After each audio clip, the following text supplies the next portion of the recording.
Kisah si Mikin bagian 11. Hampir saja rahasia Mikin terbongkar. Oleh tunanetra bercerita.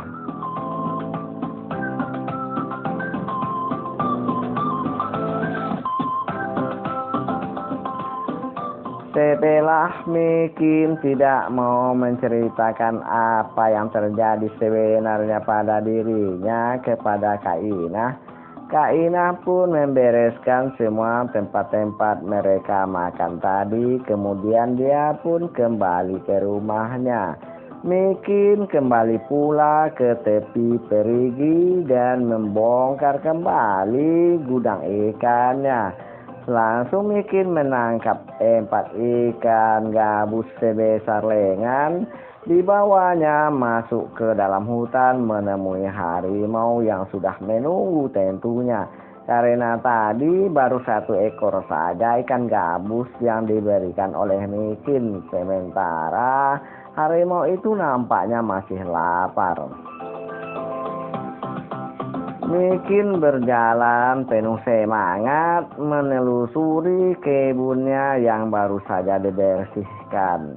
Kemudian dia mau memasuki hutan, tetapi entah apa yang membuat dia menengok ke belakang. Mungkin ada desah telapak kaki di belakangnya. Mikin membalikkan badan, ternyata Kak Inah tampak sudah berdiri di balik sebatang pohon yang cukup besar. Tapi Mikin dapat melihat bajunya terjulur sedikit. Wah, hampir saja aku diikutinya sampai ke dekat si harimau yang sekarat itu. Sempat dia pergi ke sana, terkejutlah dia, kasihan aku. Mikin mendatangi Kak Inah dan menegurnya.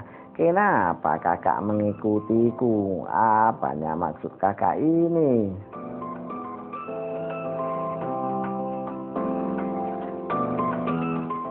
Teruskanlah kau. Aku cuma di sini saja. Terserah akulah.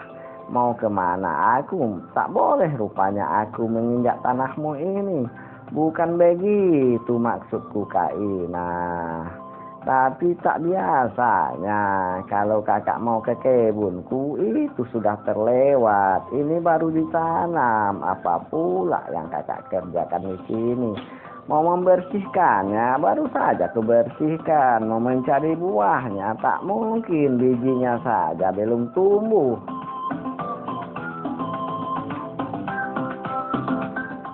Ya teruskanlah, aku mau mengikutmu saja. Tak boleh rupanya. Bukan tak boleh Kak, aku mau menyangkul di situ. Mana cangkulmu? Itu di sana di pinggir hutan itu, ku gosok tadi. Aku mau menanam itu kan nampak kakak anak-anak nenas itu mau kutanam lagi. Tentunya tak mungkin aku menyangkulnya pakai parang, capek lah. Aku mau mengambil cangkul dulu, kakak tengoklah. Mikin pun kembali mendatangi pinggir hutan. Syukur saja di sana ada cangkul. Diambilnya cangkul itu. Ini Kak cangkulnya. Mau ku bawa ke sana menanam anak nenas di ujung sana. Anak nenasnya sudah ada di sana. Senyum-senyum Kak Inah memandang ke tangan Mikin yang masih memegang 4 ekor ikan gabus. Itu ikan gabusnya mau kau tanam juga? Hehehe, ini untuk persiapan pulang nanti Kak. Malas aku masak nasi. Aku bakar saja nanti. Kalau di sini kan banyak kayu. Di rumah susah membawa kayu pulang Kak. Baguslah yang sudah kumasukkan ke perut saja ku bawa pulang sampai ke rumah nanti. Tinggal mandi, sholat maghrib isya, tidur langsung, tak repot-repot lagi. Kenyanglah ini Kak dengan 4 ekor ikan gabus ini, kata Mikin tersenyum-senyum. Bisa juga untungnya Kak Inah percaya dengan keterangannya itu. Terpaksalah si Mikin membawa cangkul ke arah tumpukan anak nenas yang sudah dikumpulkannya di pinggiran lahan yang baru saja dibersihkannya. Mulailah dia menyangkul, membuat lubang 1, 2, 3 hingga 7 lubang. Kak Inah masih saja di situ bertegak pinggang memandang Mikin sambil tersenyum-senyum. Tak enak juga rasanya hati Mikin tidak mempedulikan kakaknya itu. Dia sudah capek senyum-senyum padaku, gumam Mikin di dalam hati. Tak mungkinlah aku mencuekannya. Lagi pula nenas itu tak perlu ditanam sekarang, besok ditanam pun tak apanya. Tapi kalau aku bawa dia mengobrol, lama dia pulangnya. Bagaimana nasib Datuk di dalam hutan sana? Tak apalah, kenyanglah dia itu, pikir Mikin lagi. Letakkannya lah cangkul, dihampirinya Kak Inah yang masih tersenyum-senyum. Tak enaklah aku bekerja di Mandori. Tak senang kau aku ada di sini. Senangnya Kak, cuma kan tak enak membiarkan kakak termenung-menung sendiri. Ayolah kita duduk di sana itu Kak. Ada pohon jamu yang matang buahnya. Sisa-sisa burung Kak. Kita makan jamu monyet ya. Kak Inah tersenyum kepada Mikin. Mikin pun memegang bahu Kak Inah itu, menyorongnya hingga sampailah mereka di bawah pohon jamu monyet yang banyak buahnya warna kuning-kuning karena sudah masak. Tetapi sudah banyak juga yang dimakan burung. Nah ini satu Kak, besar ini, manis, banyak airnya ini. Untuk kau Kin, banyak lagi itu Kak. Tengok ini satu lagi. Kakak mau lagi? Nantilah kau bungkuskan saja untukku ya. Tenang kakak itu. Ayolah duduk kakak tuh di bawah pohon durian. Ada batang kayu besar, mudah-mudahan tak ada semutnya. Aku seringnya duduk di situ makan jamu ini kalau aku capek bekerja. Duduklah mereka berdua di situ. Bingung Mikin apa yang mau dibicarakan. Tetapi nampaknya Kak Inah itu tak percaya benar-benar pada Mikin. Dia masih senyum-senyum mengejek.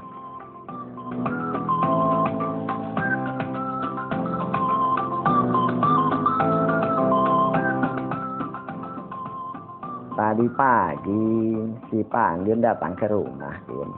Dia bercerita, katanya kau selalu menyerangnya dengan pertanyaan-pertanyaan tentang ular bidai. Tak puas-puasnya kau bertanya tentang ular bidai kepada si Pandir.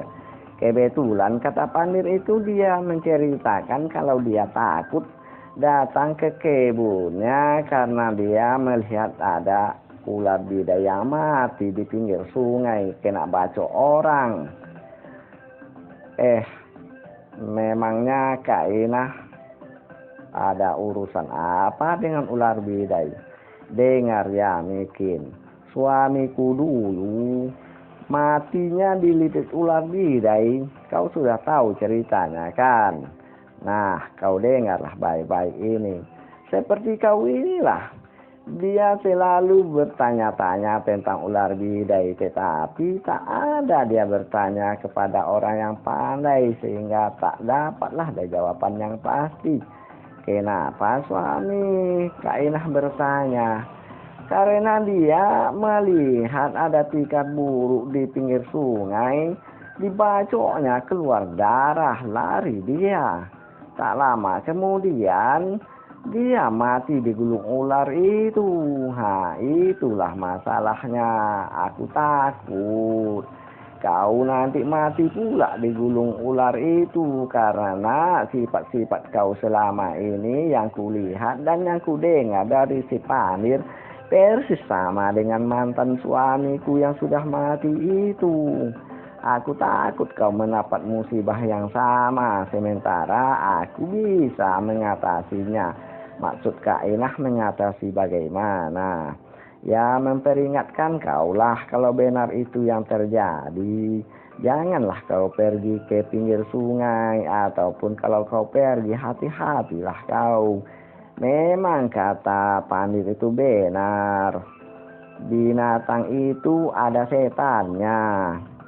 Kak Minah ini bagaimana? Pandir itu melihat ular bidai yang mati sudah dibacok orang. Memangnya yang membacok itu aku ya? Ya tak tahulah aku, cuma aku sebagai kawan kau mungkin cuma mengingatkan saja. Tak sampai hati aku melihat kau seperti suamiku itu. Terima kasihlah ya Kak Inah, aku sebenarnya tak ada memikirkan soal ular bidai itu. Aku hanya memperingatkan kepada si Pandir, alangkah baiknya kita ini bekerja pada lahan pertanian kita sendiri daripada bekerja pada juragan Kohar. Tapi dia bilang dia takut dengan ular bidai. Lagi pula ular bidai yang dijumpainya itu sudah jadi bangkai. Dia bilang takut dengan setan ular bidai. Tapi setelah kutanya-tanya, aku selidik-selidik, mengakulah dia.